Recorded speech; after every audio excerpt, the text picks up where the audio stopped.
Itong una, ayaw pa uwiin kahit tapos ng kontrata. Pati sweldo niya, abay hindi pa nakukuha. Yung isa naman, ayaw nang tapusin ang kontrata dahil sa pagmamalupit at pananakit ng amo niya. Alamin ang mga buong kwento, panoorin.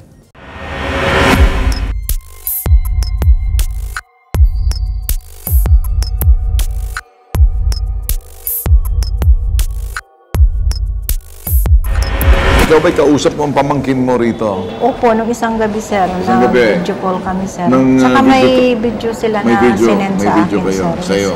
Okay. So, ang gusto lamang, makuha yung sweldo. At umuwi na po sila. Pag ang kuha ng sweldo doon sa sinasabing pinagtatrabahuan ng pamangkin mo sa, kung saan man to, sa Saudi ba to? Yes, sir, Sa Damang. Saudi, ibang gobyerno rin, ibang gobyerno natin. Okay? Ang ugnayan ng gobyerno natin, ugnayan ng gobyerno ng Saudi, importante, kailangan magtulungan. So ngayon, kung pag kinag-uusapan itong pamangkin mo, nagtatrabaho ron, hindi sinalduhan ng kanyang employer, dapat may ugnayan dito sa OWA. At ang OWA mag-i-investigate yung polo officer na para silipin at alamin doon sa sinasabing FRA, Foreign Recruitment Agency. Itong dito yung HYD International Manpower Services. Napuntahan mo ba? Nasabihan ba to rito kung bakit hindi? Tinatawagan po, sir, pero walang sumasagot. So, tinatawagan ng walang sinasumasagot? Opo. Alright. Pero pumunta na po daw sila doon sa Saudi, sa POL-OWA po ba yun? Sa POL-OWA? Yes, sir. Ang sinagot lang po sa kanila, hindi daw nila kayang asikasuhin kasi malaking agency daw, kumpanya. Yun lang daw. Sino may sabi niyan? Yung doon daw Sa polo, mga tamad. Yun po, yun po ang sinabi sa kanila. Bastos yun. Sino Kaya tumawag yung pamangkin ko, Auntie, pwede ba akong tulungan dyan? Kasi marami po kami dito. Sabi ko, sige po, susubukan ko.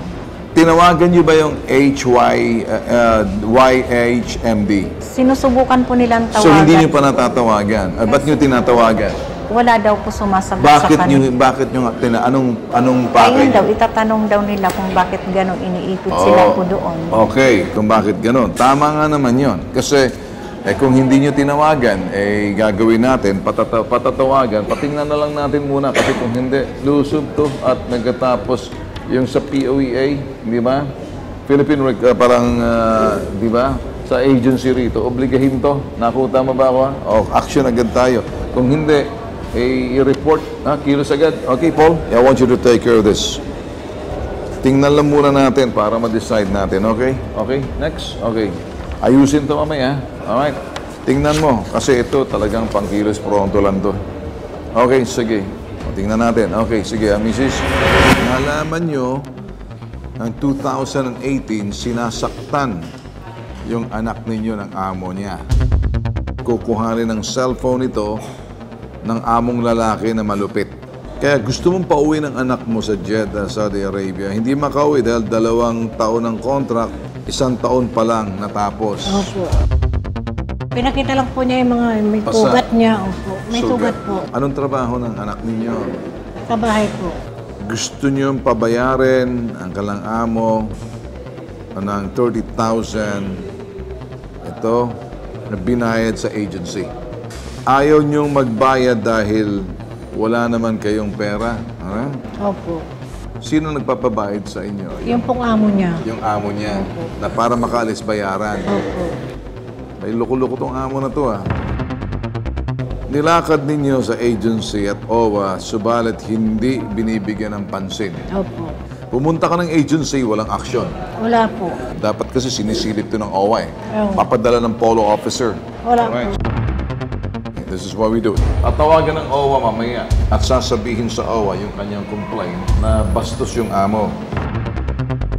We'll see what they can do. Pero ganun pa man, puntahan yung agency. Sa studio ngayon kasama natin dalawa, si Florencia Monzon, tiyahin ng OFW, at si Agnes Pablo, siya naman yung ina ng isa pang OFW. Unahin muna natin itong kausapin si Florencia Monzon. Yung sa iyo, ito yung ayaw makipag-usap ng agency. Opo, sir. Okay. Pero nakakausap nyo naman yung pamangkin Yung nyo? pamangkin ko, sir. Okay. Tapos na yung kontrata? Yes, sir. November pa po siya tapos. Okay. Pero yung iba, mas nauna pa sa kanya. Alright, di bali muna dun sa iba, ano? Yes, sir. Sa pamangkin mo muna kasi siyang may problema. Opo. So, November, December, magdadalawang taon sa makatuwid. Kung tapos ng kontrata, expired yung ikama noon. Yes, sir. Anong sinasabi ng pamangkin nyo? Gustong bumalik dito? Wala siyang video, ano? Wala. Yung kanina lang, sir, kanina mayroon lang. po. Okay. So ngayon, may pinadalang video ito sa ating si Junel. Yan ang pamangkin mo? Opo, sir. Alright. Eto, pakinggan natin si Junel Avila sa kanyang panawagan sa atin. Magandang umaga sa atin lahat at magandang tanghali dyan sa ating mga kababayan sa Pilipinas, lalong-lalo na kay Sir Ben Tulpo. Kami po ay nandito sa Dammam, Saudi Arabia na nagtatrabaho sa Ibrahim Asmael Contracting. Kami po ay humihingi ng tulong kay Sir Ben na sana makauwi na kami dahil sa sitwasyon namin dito. Higit 2 buwan kaming hindi sumasahod at finish contract na kami po, sir. Ang gusto lang sana namin ay maagang ang pag-uwi namin kasi wala na kaming makain dito, sir. Nagugutom na kami, pati ang aming pamilya ay wala na rin kami maipadala na pambili nila nung pangtustos ng pang-araw-araw na kailangan nila. Yung mga iba, sir, dito, matagal nang expire ang kanilang ikama, hindi sila makalabas-labas para maghanap ng pagkain. Kung saan-saan na lang kami humihingi ng mga pagkain dito, sir. Tumawag na rin kami sa aming agency sa Pilipinas, sir, pero sa YHMD, pero wala silang feedback. Naka-open naman ang kanilang telepono, pero hindi nila sinasagot ang aming mga tawag. Talagang gusto na namin makauwi ngayong buwan, sana ngayong buwan na to. At hindi na namin kaya, sir, ang kagutuman dito, kung saan-saan na lang kami humingi ng mga pagkain. O, yan na lang, sir, at maraming salamat. Gandang araw sa iyo. Padala ho yan ang grupo na mismo. Nandoon yung pamangkin ng isang dito yung tiyahin, ano? Pero yun ho yung mga Pinoy mismo, nagsama-sama na sila na humihingi na ng tulong. Kumbaga, grupo na sila. O nga naman, kasi sabi ko kanina, doon muna sa pamangkin. Kaya lang nakita natin ang sitwasyon. Unang beses ko lang to napanood na sila na mismo para lang nagsama-sama.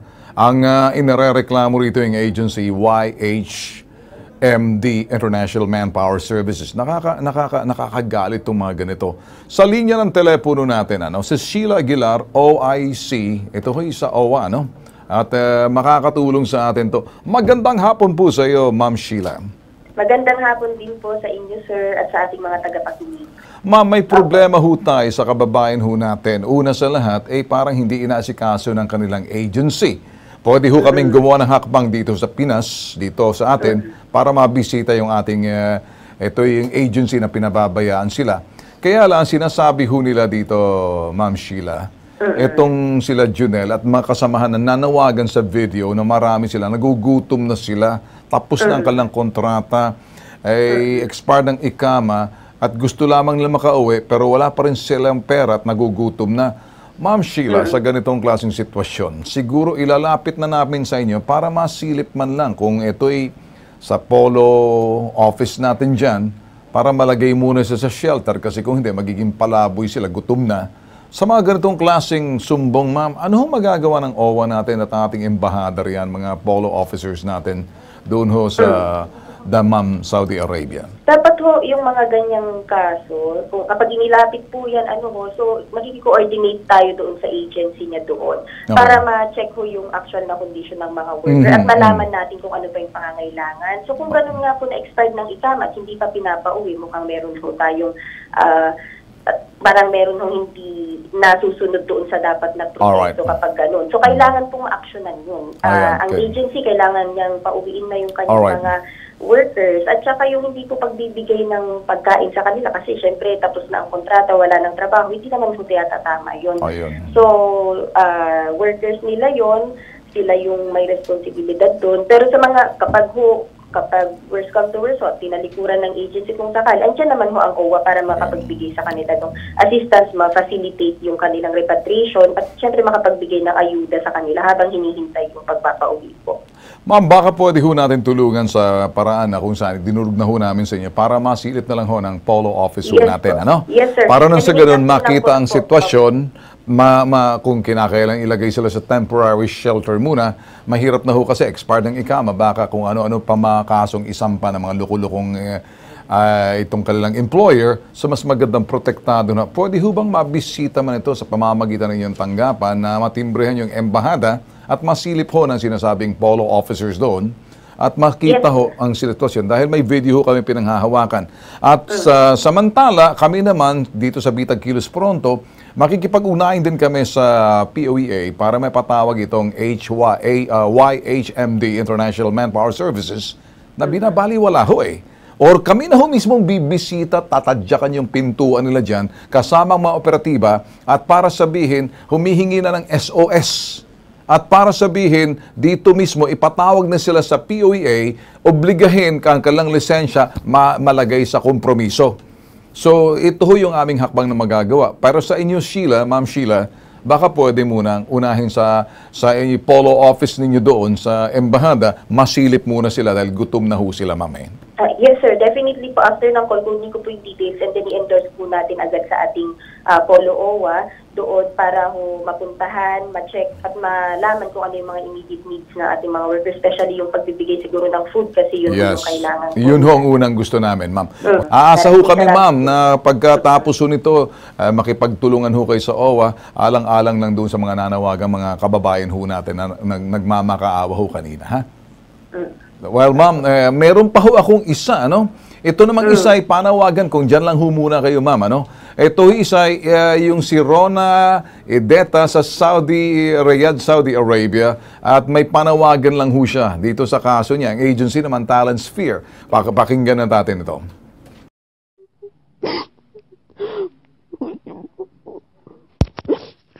Tumulong po ako rito. Sobrang sakit ang tiyan ko, nagbigay ko ng gamot. Nagbigay sakit na galit yung ako ko. Tumutulog ko niya ako. Nakikita ho natin humahagulgol na hindi makapagsila sa sobrang sakit at tahimik sa isang sulok na nagsusumbong makaabot ho sa atin. So ito rin ang pinababayaan. Ma'am Sheila, sa kabilang linya pa ho kayo, ano? Yes, ma'am, sir. narinig nyo siguro halos humahagulgol na, patago pa, nagtatago sa isang sulok na madilim, nagmamakaawa na hindi niya nakaya, masakit na raw, nagugutom din siguro. Ito, nandito yung kanyang, ikaw ba'y ina, Mrs.? Opo. Yung ina nandito ngayon, nananawagan. Ma'am, baka pwede rin ho natin mapasilip itong kaso ho ni Rona Ideta. Siya ho sa Riyadh, Saudi Arabia. Yung agency naman, Talent Sphere Incorporated. Ganon din namin gagawin. Kikilos din ho kami at makikipagtulungan din ng POEA. Pero siguro, ma'am, agaran sa inyo, sa Polo Office din, masilip ho siguro naman tong kababayan ho natin sa employer niya, sinasaktan, minamalupitan. Kaya halos humahagulgul, di na makapagsalita kanina. Can we do something about this, ma'am? Bibigay ho namin sa inyong detalye pagkatapos ho natin pag-uusap ngayon. Ha? Yes po. Sa iyo, Mrs., narinig mo kaninang anak mo. Masakit yun para makita ang anak mo nagmamakaawa. Wala kang magagawa bilang ina. Siya'y nakikita ko rin. Para sa akin, hindi rin maganda ang dating. Kaya ako, parang ang dating, gagawa rin kami ng paraan. Itong gusto kong malaman mo. Hindi pa rin ligtas ang obligasyon itong mga employer na to sa pamamagitan ng mga agency roon sa doon sa kanilang lugar. Kasi merong counterpart dito, Philippine Recruitment Agency, dapat managot. Kami naman ang bahala, pagsisipain namin ng mga pintuan nila, pati mga tatadyakan din namin ng lalamunan. Kung kinakailan, papatay lang kami ng camera, kasama mga operatiba, kasama ang POEA, at patawag sila. Kasi kung hindi, ang kanilang lisensya, taga nyo sa bato, di sila makakaulit. Yan ang pangako namin sa inyo. Okay? Salamat po.